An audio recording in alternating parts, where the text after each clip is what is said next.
Mis saludos, estudiantes y profesores. En el encuentro anterior iniciamos la unidad número 1, identificando los niveles de organización de la materia.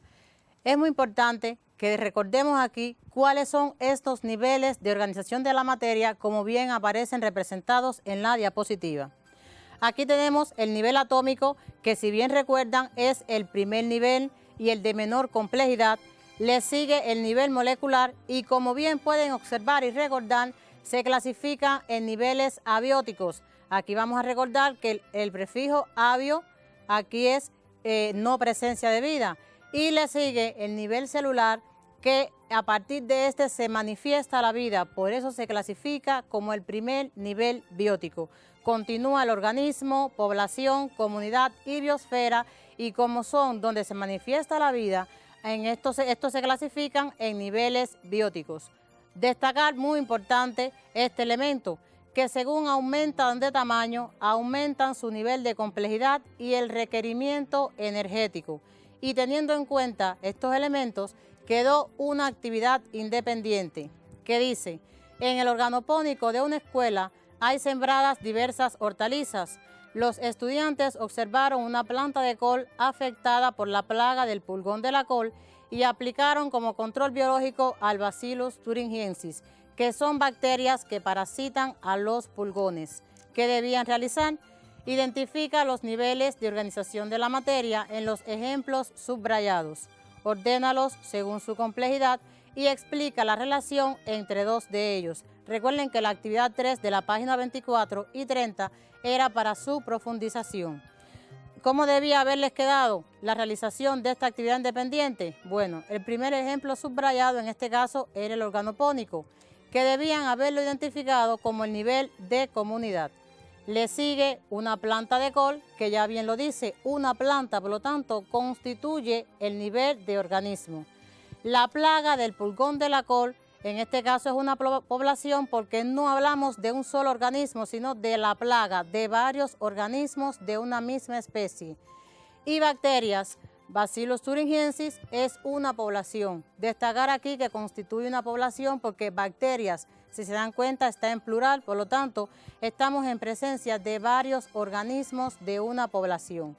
Debían organizarlos teniendo en cuenta su nivel de complejidad estructural y funcional, partiendo de que en este caso el de menor complejidad es el de organismo, le sigue la población y por último el de mayor complejidad, la comunidad. Pero también debían explicar la relación que existe entre dos de ellos. Bueno, yo expliqué la relación del nivel de organismo y de población. Al igual ustedes podían haber explicado en el caso de población y comunidad cómo quedó esta explicación. El nivel de población está integrado por organismos, pero en él se manifiesta mayor complejidad. Los organismos de una misma especie se relacionan entre sí en un momento determinado y en un lugar dado, lo que permite su reproducción y que en la población se manifiesten relaciones entre los organismos que permiten el mantenimiento de la vida. Destacar aquí en este caso el término vida. ¿Por qué razón hablamos del término vida? Porque estamos haciendo referencia a los rasgos esenciales de cada uno de los organismos. Y para hablar de vida hay que tener presente cómo están constituidos estos organismos. Por lo que les propongo observar un video que titula ¿De qué estamos hechos? ¿Qué es la vida? ¿De dónde surge? Son preguntas que se ha planteado la humanidad durante miles de años. Pero hasta hace 2 siglos no empezamos a descubrir de qué estaba hecha la vida. Por ejemplo, yo mismo. ¿Cómo es que estoy vivo? Puedo mostrarles de qué estoy hecho, los compuestos que configuran un ser humano. Se necesitan 18 kilos de carbono, un bote pequeño de nitrógeno, 50 kilos de agua, suficiente fósforo para hacer 2000 cerillas, la cantidad de hierro que tiene un clavo pequeño y unos 20 elementos más. Químicamente, las dos partes son idénticas. Pero biológicamente somos completamente diferentes. Por una parte yo estoy vivo y por otra esos mismos agentes químicos están organizados en células. 60 billones de estructuras diminutas e increíblemente complejas que configuran mi cuerpo. En otras palabras, somos células. Luego de haber observado este video, pueden haberse dado cuenta cómo estamos constituidos cada uno de los organismos por diferentes elementos químicos. Por lo tanto, ¿cuáles son estos elementos químicos que se encuentran formando parte de la naturaleza? ¿Cuáles forman parte de cada uno de estos organismos? ¿Cómo se clasifican?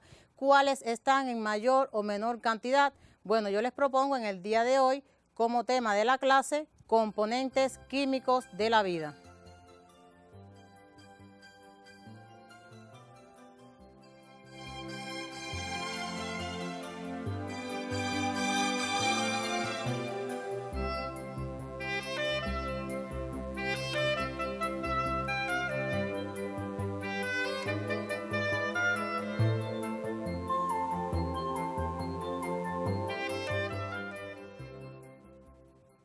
Como bien pueden observar, en el día de hoy trabajaremos con los elementos químicos de la vida. Pero antes de ver su clasificación, es necesario conocer que existen 90 elementos químicos en la naturaleza y de estos, 17 son los más abundantes. Ahora, vamos a ver en esta diapositiva cuáles son los que más forman parte o constituyen elementos de los organismos.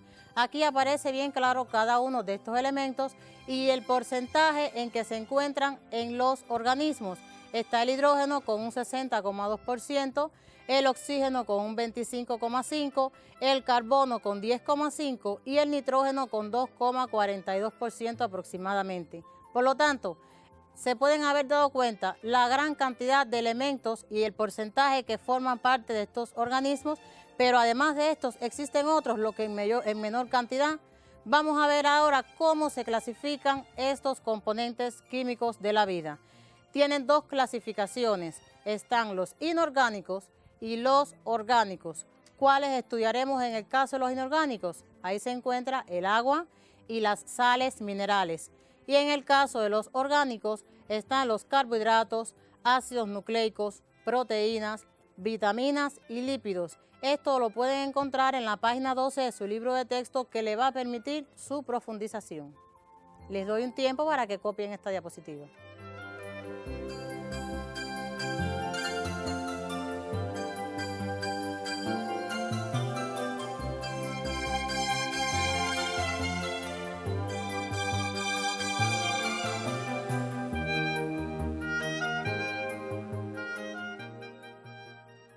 Luego de haber visto cuáles son estos componentes químicos de la vida, su clasificación, pues vamos a iniciar con el agua. Y antes de ver la importancia biológica del agua, las funciones del agua, es necesario que veamos aquí dos elementos muy importantes. Dice que el agua es el componente de las 2/3 partes de nuestro organismo, pero a la vez constituye el 20% de los huesos y el 85% de las neuronas. Es bueno destacar aquí que en la clase anterior, cuando hablábamos de las neuronas, veíamos que las neuronas constituyen a los tejidos, sus agrupaciones forman a los órganos.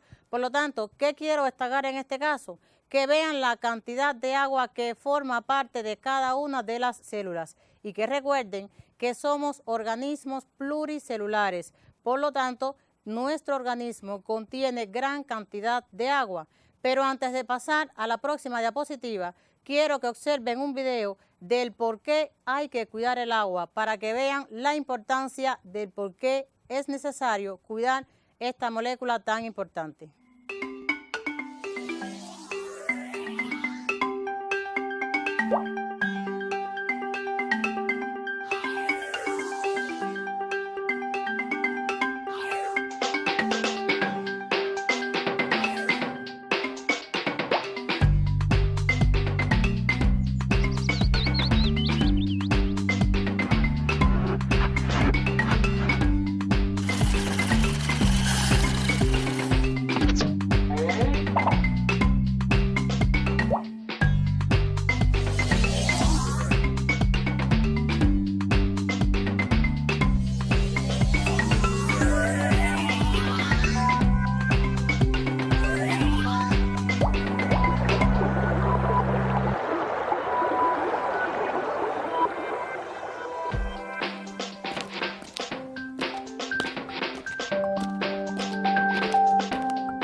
observado este video, pueden haberse dado cuenta el % de agua que existe en el planeta, ya sea agua salada, agua dulce, agua contaminada. Por lo tanto, es necesario que valorar entre todos la importancia que tiene esta molécula, este componente inorgánico para cada uno de los organismos.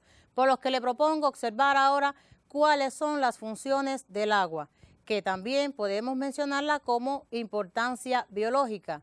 Aquí está. Es el disolvente de numerosas sustancias.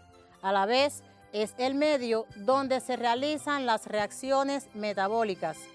Participa como vehículo en el transporte de sustancias en el interior del organismo y en su intercambio con el medio ambiente, y contribuye a la regulación de la temperatura de los organismos. Les voy a dar un tiempo para que puedan tomar notas.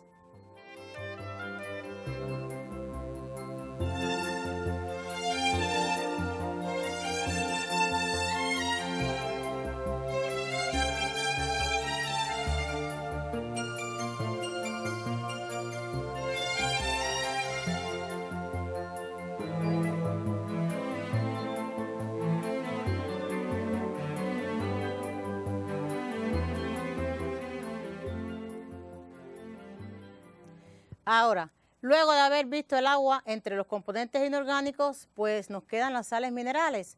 Las sales minerales, como bien pueden observar en esta diapositiva, tienen dos clasificaciones y son solubles y prácticamente insolubles. En el caso de las solubles, podemos encontrar como aniones al cloruro, fosfato, sulfato y carbonato. Y en el caso de los cationes está el sodio, el potasio, el magnesio y el calcio. Y entre las prácticamente insolubles está el fosfato de calcio y a la vez el carbonato de calcio. Hasta aquí hemos visto los componentes inorgánicos, como bien decíamos, el agua y las sales minerales. Pero vamos a ver rapidito las funciones de estas sales minerales. Tienen dos funciones básicas, estructural y enzimática. ¿Cuáles son estas funciones?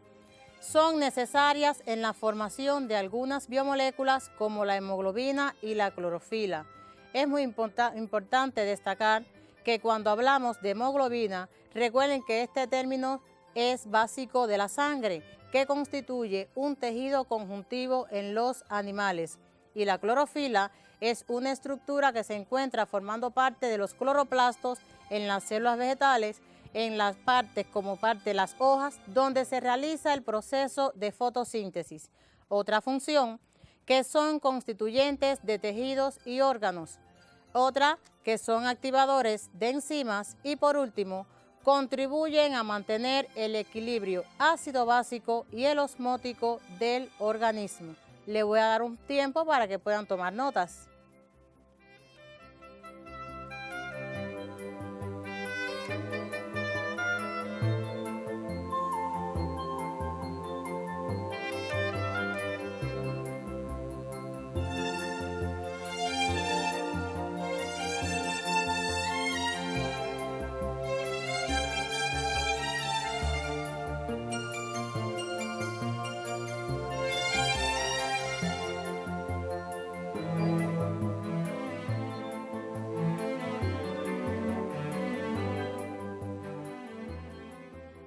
Ahora, estamos hablando de los componentes inorgánicos, pero recuerden que además de los orgánicos, también están los componentes orgánicos. Vamos a ver cuáles son las características generales de los componentes orgánicos. En primer lugar, en la naturaleza, son producidos por los organismos vivos. Importante este elemento porque estamos haciendo referencia a que lo obtenemos de los organismos, no lo obtenemos del medio ambiente. Otra, que están constituidos por cadenas carbonadas. A esto se debe la presencia de como un componente inorgánico, en este caso el carbono. Están formados fundamentalmente por carbono, hidrógeno, oxígeno y nitrógeno. Y la otra característica, que son numerosos en los organismos. Estos elementos, estos datos, lo pueden encontrar en la página 14 de su libro de texto para ir profundizando. Pero yo los invito ahora a observar un video sobre las biomoléculas. ¿Y por qué razón? Porque los componentes orgánicos se denominan biomoléculas. Y quiero que destaque un elemento muy importante durante la observación del video, y es, ¿qué son las biomoléculas? ¿Cuáles son estos tipos de biomoléculas que estudiaremos en clase y que constituyen a los organismos vivos? ¿Cuál es la relación, estructura, función de estas? Y fundamentalmente, ¿en qué organismos las podemos encontrar? Vamos a ver, ¿qué son y cuáles son las biomoléculas orgánicas? Las biomoléculas orgánicas son importantes constituyentes estructurales y funcionales de las células. Las biomoléculas orgánicas se caracterizan por tener abundancia de carbono en su estructura molecular. ¿Cuáles son las principales biomoléculas orgánicas que constituyen las células? Las biomoléculas orgánicas más importantes son los glúcidos, los lípidos, las proteínas y los ácidos nucleicos. Las proteínas son las biomoléculas orgánicas más abundantes en las células y esto se debe a que participan prácticamente en todas las funciones celulares. Organización de las biomoléculas orgánicas. La mayoría de las biomoléculas orgánicas están formadas por la unión de unidades básicas, llamadas monómeros, que difieren entre las distintas biomoléculas. Mediante el proceso de polimerización, que corresponde a la unión de monómeros, los cuales dan origen a los polímeros, pueden formarse biomoléculas de gran tamaño, llamadas macromoléculas. Los tres elementos más abundantes en las biomoléculas son el carbono, el hidrógeno y el oxígeno. En la formación de las biomoléculas orgánicas, el carbono tiene gran relevancia. ¿A qué se debe esto? En primer lugar, los átomos de carbono presentan 4 electrones de valencia, lo que implica que pueden unirse a otros 4 átomos, como el hidrógeno, el oxígeno y el nitrógeno, entre muchos otros, originando varias moléculas. En segundo lugar, el átomo de carbono también puede unirse a otros átomos de carbono, originando largas cadenas, las que pueden dar lugar a la formación de macromoléculas. ¿Qué son los electrones de valencia? Son los electrones que pueden unirse con otros mediante enlaces y se encuentran en la capa superficial de los átomos. Ahora, vamos a ver cuáles son las biomoléculas orgánicas. Número 1. Los glúcidos. A los glúcidos también se les llama azúcares, carbohidratos o hidratos de carbono. La palabra glúcido proviene del griego glucos, que significa dulce, pero no todos los alimentos que contienen glúcidos tienen este sabor, como por ejemplo el pan y los fideos. Los glúcidos están formados por carbono, hidrógeno y oxígeno, y su principal función es constituir una reserva energética para el organismo. Otros poseen una función estructural, ya que forman parte de la membrana plasmática y de la pared celular de algunas bacterias y de las células vegetales. A los monómeros de los glúcidos se les denomina monosacáridos, que al unirse forman polímeros a los que en general se les denomina polisacáridos. Los monosacáridos son los glúcidos más simples, ya que están formados por una molécula. Los disacáridos están constituidos por 2 monosacáridos. Por lo tanto, aquí tenemos las biomoléculas. De forma general, ¿cuáles son esas características? Están formadas fundamentalmente por los elementos carbono, hidrógeno, oxígeno y nitrógeno. Como bien decíamos al principio, al constituir componentes químicos orgánicos, presentan estos 4 elementos químicos. Bueno, las biomoléculas también las deben presentar. La mayoría presentan una estructura compleja relacionada con sus propiedades y con la función biológica que realizan. Poseen una elevada masa molar y la mayoría están constituidas por polímeros. ¿Qué son los polímeros? Los polímeros son macromoléculas, es decir, que son moléculas de mayor tamaño y esto está determinado por la cadena carbonada que van a presentar. Esto está en la página 15 de su libro de texto, por lo tanto pueden remitirse a su libro para tomar notas. Ahora, luego de haber observado el video, podemos ver cuáles son estas biomoléculas. En este video escuchaban que estaban los glúcidos, que esos glúcidos son estos carbohidratos o sacáridos con los que vamos a trabajar, los lípidos o grasas, proteínas, ácidos nucleicos y vitaminas. En el encuentro de hoy vamos a trabajar solamente con los carbohidratos, lípidos y vitaminas. Pero en los glúcidos se agrupan teniendo en cuenta sus características, su estructura y su función en 3 grupos básicos. Están los monosacáridos, que en este caso se presenta la glucosa y la fructosa.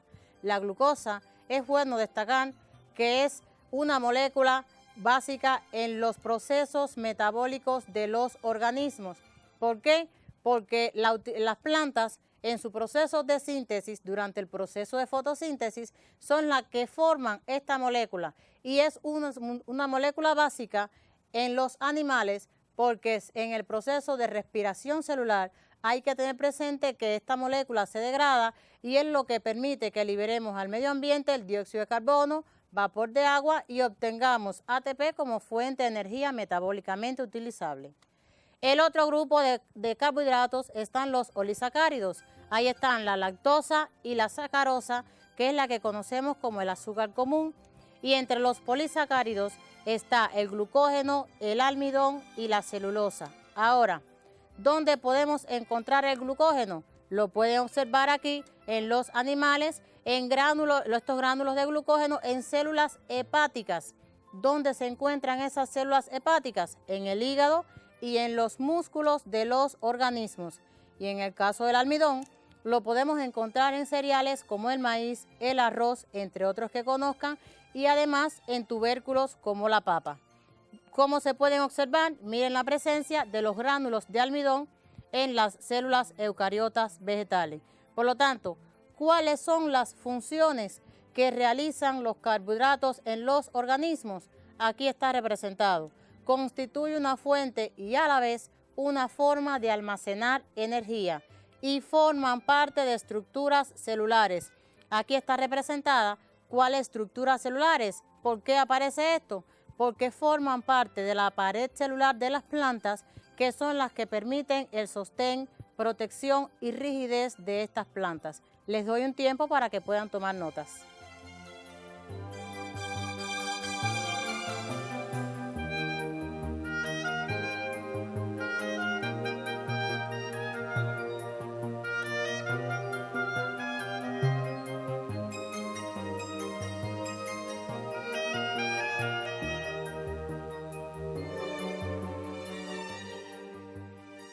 Ahora, luego de haber visto los carbohidratos como una de las biomoléculas que estudiaremos en clase, le siguen los lípidos. Pero, ¿qué son los lípidos?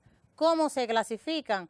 ¿Y dónde la podemos encontrar? Les propongo observar otro video y quiero que tengan bien presente ahí cuáles son estos lípidos o grasas, en qué organismos, en qué lo podemos obtener, dónde se presenta. Por lo tanto, vamos a observarlo. Los lípidos. Los lípidos, conocidos comúnmente como las grasas y los aceites, están formados por carbono e hidrógeno, principalmente, pero también por oxígeno, aunque en menor proporción. La principal característica de los lípidos es que son insolubles en agua. A diferencia de las demás biomoléculas orgánicas, los lípidos no forman polímeros, porque no existen formas monoméricas de ellos. Sin embargo, hay lípidos simples y complejos, según su estructura molecular y la cantidad de átomos que tengan. Las grasas neutras son los lípidos más simples y están formados por una molécula de glicerol y moléculas de ácidos grasos. ¿Pero qué función cumplen los lípidos? Los lípidos almacenan energía y algunos cumplen una función estructural, ya que forman parte de las membranas biológicas y de envolturas impermeables, los fosfolípidos. Además, existen hormonas sexuales que son lípidos y participan en el desarrollo y en la función sexual de diversas especies. Los lípidos más abundantes en nuestro cuerpo son los triglicéridos, que son almacenados en unas células llamadas adipocitos, formando una capa de grasa bajo la piel, que constituyen una reserva energética para el organismo y además permite el aislamiento térmico de este. Luego de haber observado este video, vamos a ver aquí los lípidos o grasas, que son sustancias insolubles en agua. Importante, si cogemos cierta cantidad de grasa, de aceite, de manteca y le echamos en un recipiente con agua, nos damos cuenta que no se disuelven. Por lo tanto, son completamente insolubles en el agua. Ahora, existen dos grupos de lípidos o grasas. ¿Cuáles son? Los complejos y los simples. ¿Cuáles se incluyen entre los complejos? Está el acilglicéridos, que también se puede conocer como triglicéridos, fosfolípidos y ceras. Y en el caso de los simples están esteroides y vitaminas lipídicas. Ahora, vamos a ver aquí la estructura. Pudieron escucharla en el video, pero destaco este elemento muy importante. ¿Por qué? Para que vean cómo están constituidos esos ácidos grasos, estos lípidos. Presentan 3 ácidos grasos, que era lo que decíamos ahorita, los triglicéridos. Vean la secuencia de carbono, de cadenas carbonadas, por eso son macromoléculas, la mencionamos como macromolécula, y el glicerol, que es el que forma la cabeza del lípido, el glicerol que también lo conocen con el término de glicerina.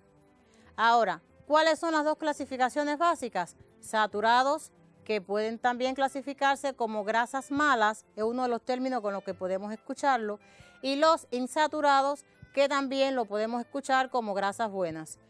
¿Quiénes se incluyen entre los saturados o grasas malas? Ahí está el aceite de palma, aceite de coco y aceite de palmiche en el caso de las plantas. Pero en el caso de los animales, ¿de dónde obtenemos esas grasas malas? En la mantequilla, el queso, la leche entera y carnes grasosas. Y en el caso de los insaturados, que son los más recomendables a utilizar, está el aceite de oliva, aceite de girasol, el aceite de maíz y el aceite de soya. Les voy a dar un tiempo para que puedan tomar notas.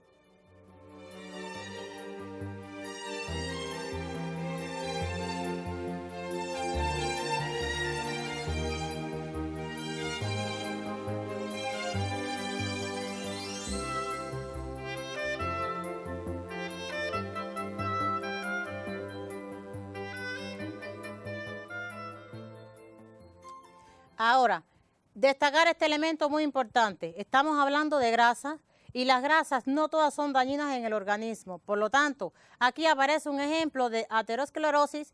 ¿En qué consiste? Bueno, esto es una arteria, un corte de una arteria, y vean el diámetro inicial de esta arteria. Si recuerdan, el sistema nervioso, el sistema circulatorio, como uno de los componentes de los organismos, está formado por las venas, arterias y capilares. Esta es una de ellas, por donde circula la sangre en nuestro organismo. ¿Qué ha ocurrido con esta arteria? Dense en cuenta cómo ha disminuido su diámetro, que esto que aparece representado, cierta cantidad de grasa acumulada que hemos ido adquiriendo en los alimentos. Por lo tanto, esto trae ciertas consecuencias y muy malas al organismo. Con respecto a esto, les propongo observar un pequeño video. Ataques al corazón, algunos cánceres, osteoporosis, diabetes, artritis. Las grandes enfermedades de nuestra sociedad son en parte causadas por lo que comemos. Uno de los médicos que me ayudó a entenderlo fue el doctor Michael Clapper. Yo estaba de turno una noche cuando le hice el examen de sangre a un paciente antes de la operación de bypass. Cuando llevé la sangre al laboratorio, no podía creer lo que mis ojos veían. Normalmente este líquido en el tubo de ensayo es casi transparente, amarillo, pero puedes mirar a través de él. El tubo de ensayo en este paciente era todo menos transparente. El líquido en este paciente era espeso, grasoso, parecido a la manteca, y se pegaba a las paredes del tubo de ensayo.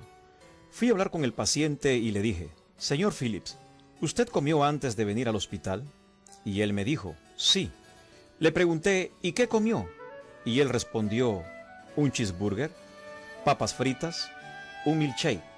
Lo que yo estaba viendo en el tubo de ensayo era toda la grasa de la hamburguesa, grasa del queso, grasa del helado, grasa de las papas fritas. Todas las grasas de estos alimentos estaban en la sangre. 20, 30, 40 años comiendo de esta manera crea cambios en las arterias. Si las arterias que van al corazón se tapan, la falta de oxígeno puede matar el músculo del corazón y puede ocurrir un ataque cardíaco. Si la arteria que va al cerebro se tapa, ocurre un ataque cerebrovascular. La siguiente mañana llevamos al señor Phillips a la sala de operación y lo pusimos a dormir. Los cirujanos abrimos su pecho y de sus arterias sacamos estos depósitos de materia grasosa, llamada aterosclerosis. Luego de haber observado este video, es necesario que valoren la importancia de consumir alimentos no tan dañinos con respecto a los lípidos, a las grasas. Y vamos a ver rapidito la importancia, las funciones que realizan en los organismos. Son componentes estructurales de las membranas celulares, constituyen una forma de almacenar energía y en muchos organismos desarrollan funciones específicas como hormonas y vitaminas. Esto es necesario que lo busquen en la página 16 de su libro de texto. Por lo tanto, no vamos a darle tanto tiempo porque ahí aparece bien clarita estas funciones. Ahora, vamos a las vitaminas como última de las biomoléculas que estudiaremos en el día de hoy. Las vitaminas. Muy importante, son de naturaleza química heterogénea, se requieren por los organismos en pequeñas cantidades y su carencia produce afectaciones en el desarrollo armónico de los organismos. Esto es de forma general. Ahora, ¿qué son las vitaminas? ¿Dónde las podemos encontrar y cómo se clasifican? Esto lo pueden encontrar en el video que les muestro a continuación. En el programa de hoy vamos a hablar de las vitaminas. Las vitaminas son nutrientes de naturaleza química muy diversa que necesitamos ingerirlas en una muy pequeña cantidad, del orden de miligramos, incluso de microgramos, pero que sus efectos biológicos son muy importantes. Clásicamente, las vitaminas se han dividido en vitaminas hidrosolubles y vitaminas liposolubles. 9 son hidrosolubles y 4, A, D, E y K, son liposolubles y las consideraremos en próximos programas. Las vitaminas hidrosolubles, que se denominan tiamina o vitamina B1, riboflavina o vitamina B2, niacina o vitamina B3, ácido pantoténico, vitamina B5, la biotina, que es la vitamina B7, el ácido fólico, vitamina B9 y la cobalamina, que es la vitamina B12. Todas ellas tienen funciones de biocatalizadores. Eso significa que unidos a determinadas enzimas catalizan funciones metabólicas muy importantes para el organismo. Nosotros, de hecho, podemos obtener energía a partir de los azúcares, de las grasas y podemos construir nuestro propio organismo con los aminoácidos precisamente por las reacciones bioquímicas que catalizan esas vitaminas. La vitamina B1 fundamentalmente está presente en los cereales y tiene su efecto en la metabolización de los glúcidos. La vitamina B2 fundamentalmente está en la leche y en los productos lácteos. La niacina está presente en productos de origen animal, pero también en algunas verduras como pueden ser coles, coliflores, nabos, etc. La vitamina B5, el ácido pantoténico, está presente en pescados, en verduras, pero también en carnes, lácteos. La vitamina B7, la biotina, está sobre todo presente en los huevos. Y las vitaminas B9 y B12, así como la vitamina C, serán objeto de consideración en un próximo programa.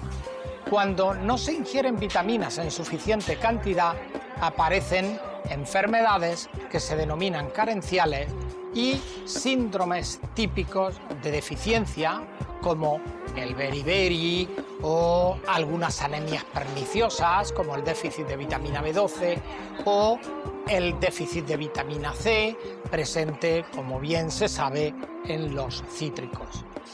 La carencia de cada vitamina origina uno o más síndromes que solo pueden ceder cuando se ingieren las cantidades apropiadas a través de los alimentos.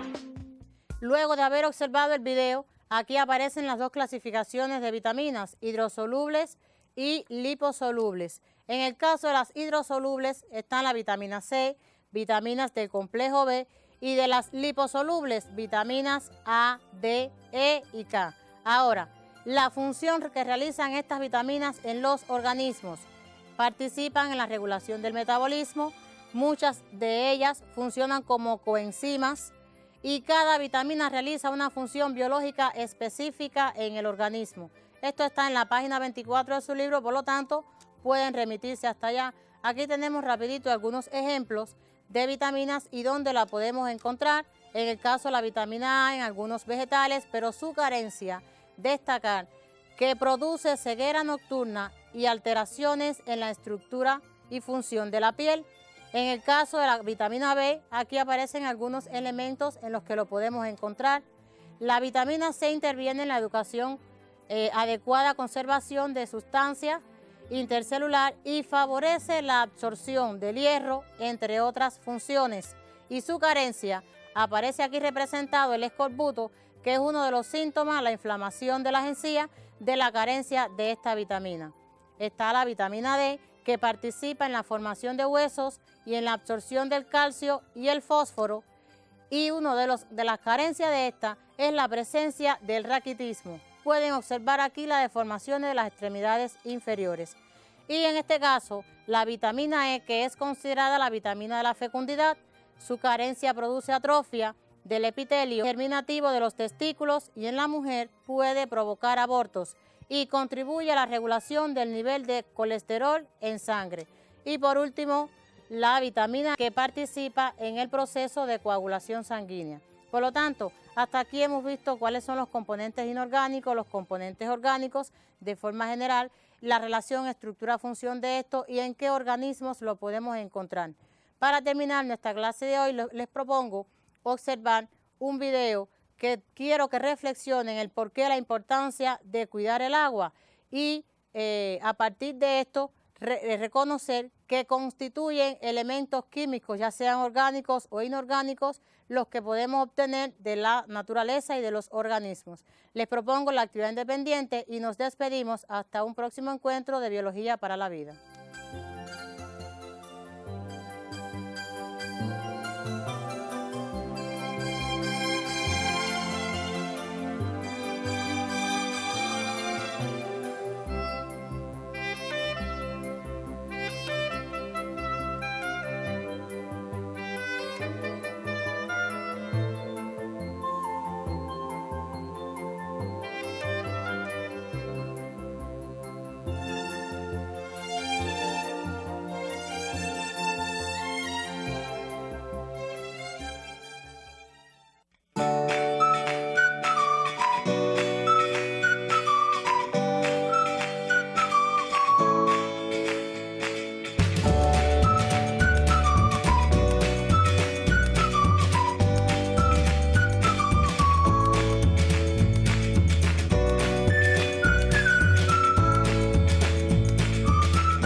Esto es el agua. Hermoso, ¿no crees?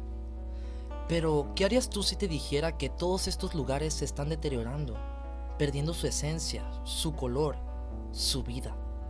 Y todo por una simple y sencilla razón. El agua se acaba.